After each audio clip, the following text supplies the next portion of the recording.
you. Last time on the Fairly Odd Gamer. We're gonna talk about some of the other Sonic games around that era. Do we have to? We must. No! No! No! No!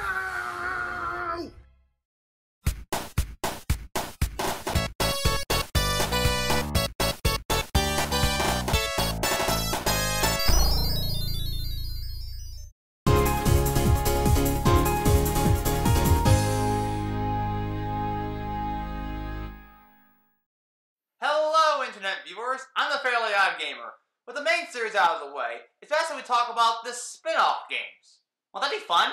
No, no, no! I'm done reviewing these games, and I'm not reviewing these crappy spin-offs. You'll never take me alive!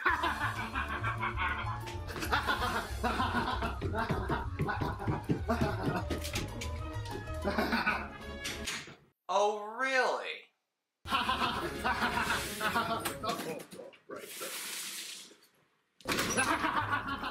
I wish Sonicify was back in his room, locked up, and still within my sight.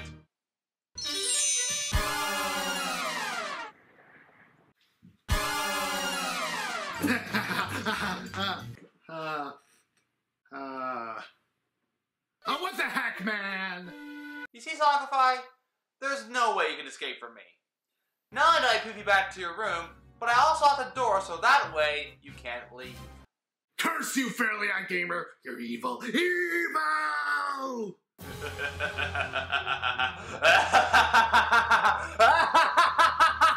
Okay, you can stop now. Oh, sorry, I got carried away there.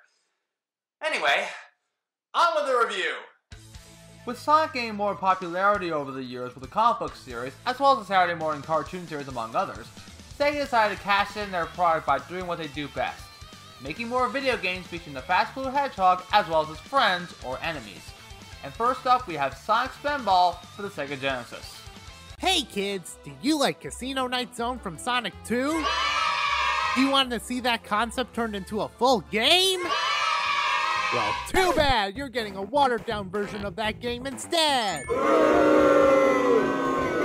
Yep, Sonic Spinball is a pinball game in which Sonic is, of course, the ball. Of course, I was the ball, but I was the ball, see.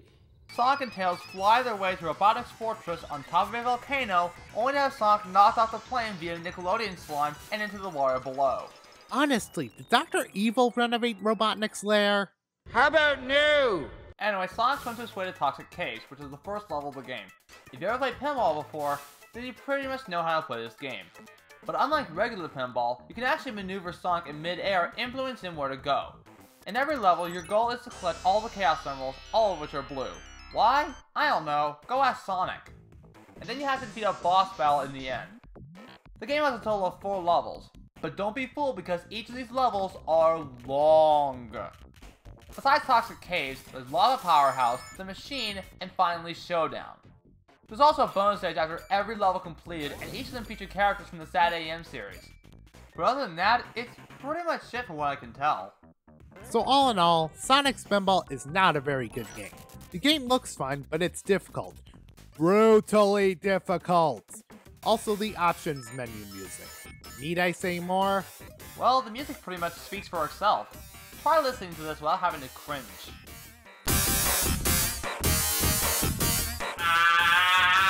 Who composed this music? Oh, my God! Yeah, I've had enough of this. Let's just move on to the next game. Dr. Robotnik's Mean Bean Machine, also for the Sega Genesis. Surprisingly enough, this game features characters from Adventures of Sonic the Hedgehog. Only this time it's Robotnik as well as Coconuts, Grounder, and Scratch, among other robot opponents that I've probably never heard of. Anyway, Mobius is inhabited by bean-like creatures, and Robotnik decides to turn all of them into his robot slaves. And that's about it in regards to the story.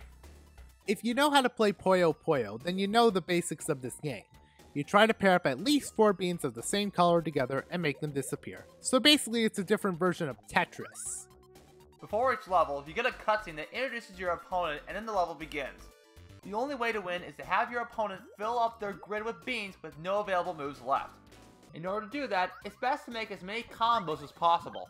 The bigger your combo, the harder it will be for your opponent to make any moves. Also, the concept would later be used as the second act boss for Chemical Planet Zone in Sonic Mania. Completing each stage gives you a short password, which will allow you to resume your progress or come back to the level you were previously at. But yeah, there's nothing much to talk about except it's Puyo Puyo with Sonic characters. Next up is Sonic 3D Blast, an attempt to put Sonic in a 3D environment! And by that I mean they just took a Sonic game and gave it an annoying isometric view that's kind of 3D? Unlike the other Sonic games we talked about, Sonic 3D Blast was developed by Traveler's Tales, the same company behind... Oh, who am I kidding? You probably know what games they did. Especially this one. Oh, this'll be interesting.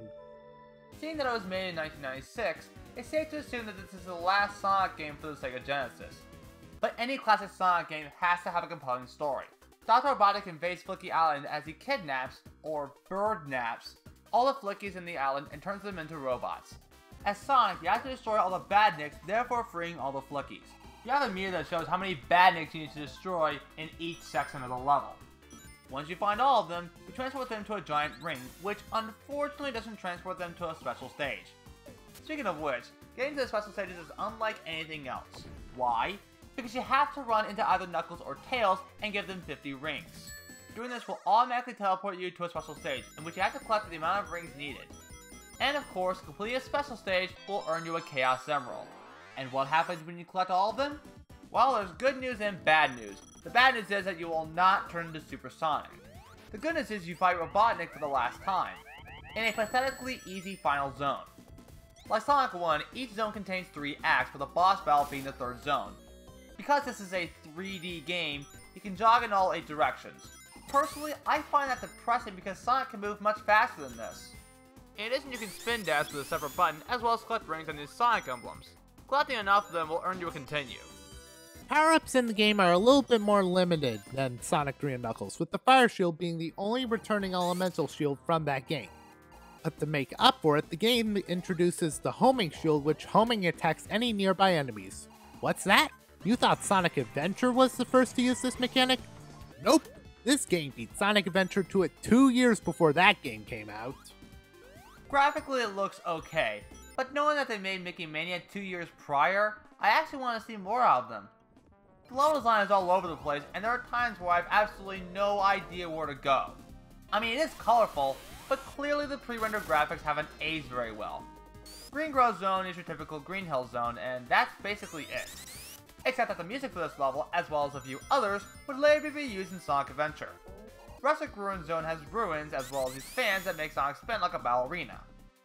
Spring Stadium Zone is like Spring Yard Zone mixed with Starburst. At least that's what I think. Diamond Dust Zone is your ice level, but unlike Sonic 3 and Knuckles, this level does have ice physics. No! Oh, gamer, why? Volcano Valley is pretty much Lava Reef Zone, in which you'll get hit constantly unless you have a fire shield on you. Gene Gadget Zone is kind of like Scrap Brain Zone, but honestly I can't tell.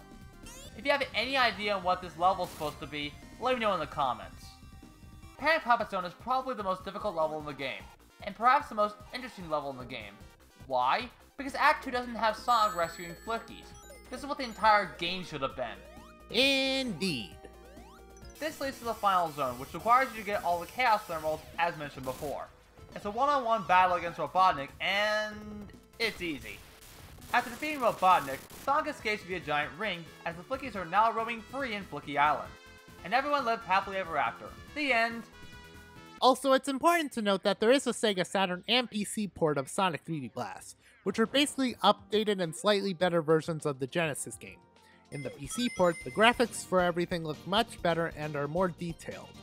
The special stages are so much better, and there are completely different FMVs for the intro, and the good and the bad endings.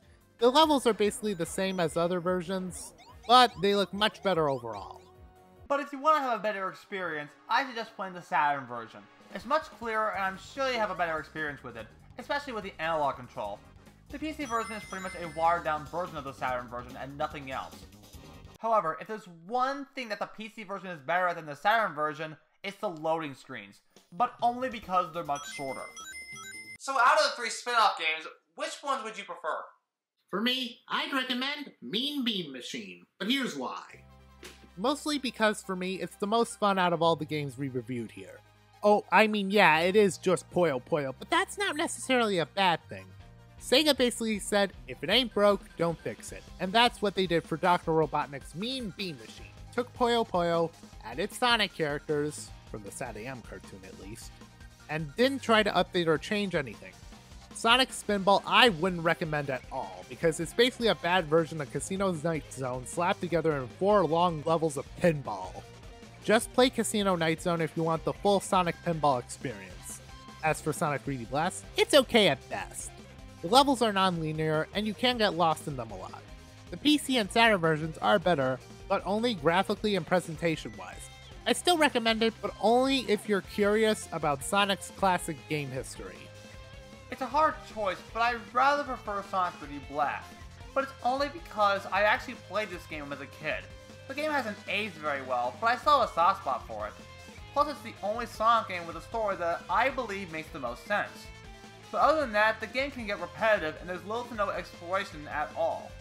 Years later, the developers will make a director's cut of the Genesis version in which there's not only a save feature, but collecting all the Chaos Emeralds will also grant Sonic the ability of Super Sonic. I actually played a demo of it a few years ago at Sonic and Sega Fan Jam, and I can safely say that it is much better than the original Genesis version by all means.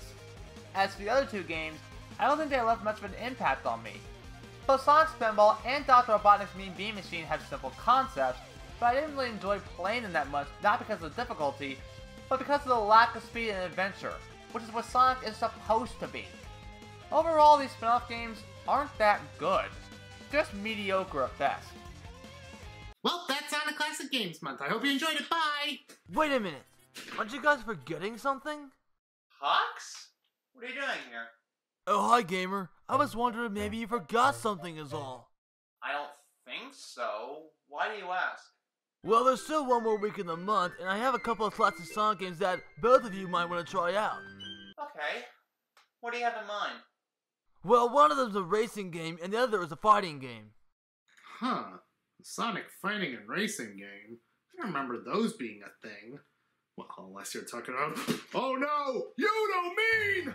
Sonic Drifting! No, not that one. Oh, good. Thank God, that's a relief. For a moment there, I thought you were talking about... Sonic R and Sonic the Fighters. Hux? I think you may have broken him. Sorry about that. I'll just go. Later, dudes.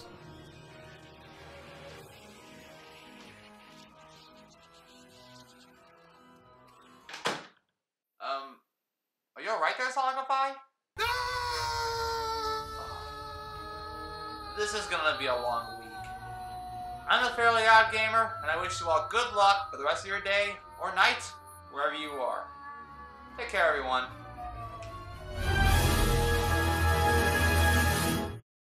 How's it going, dudes? Be sure to subscribe and hit that bell icon if you want to get notified for upcoming videos. Also, be sure to check me out on Facebook, Twitter, and Instagram, as well as my character buddies on TikTok and video commissions. Links to those in the description below. Speaking of character buddies, here's one of them right now to finish out the video. Ah, bless me bagpipes. Hello, everyone. I'm Scrooge McDuck, the richest duck in the world, and I'm here to remind you that you can support this very channel on Patreon. As a supporter, you'll be granted access to the Discord server, have your name featured in the credits, and bonus content, including a sneak peek and or an early showing of upcoming game reviews. Before concluding, I must give a special shout out to Huxgamr Bone, also known as Wisdom Tot, for possibly having some gold in his back pocket. So thank you one and all for watching the video and supporting the channel. And if you excuse me, I've got to go check on the status of me money bin. I don't want to be wasting any more this time around. Also got to check if the Beagle Boys are hanging about.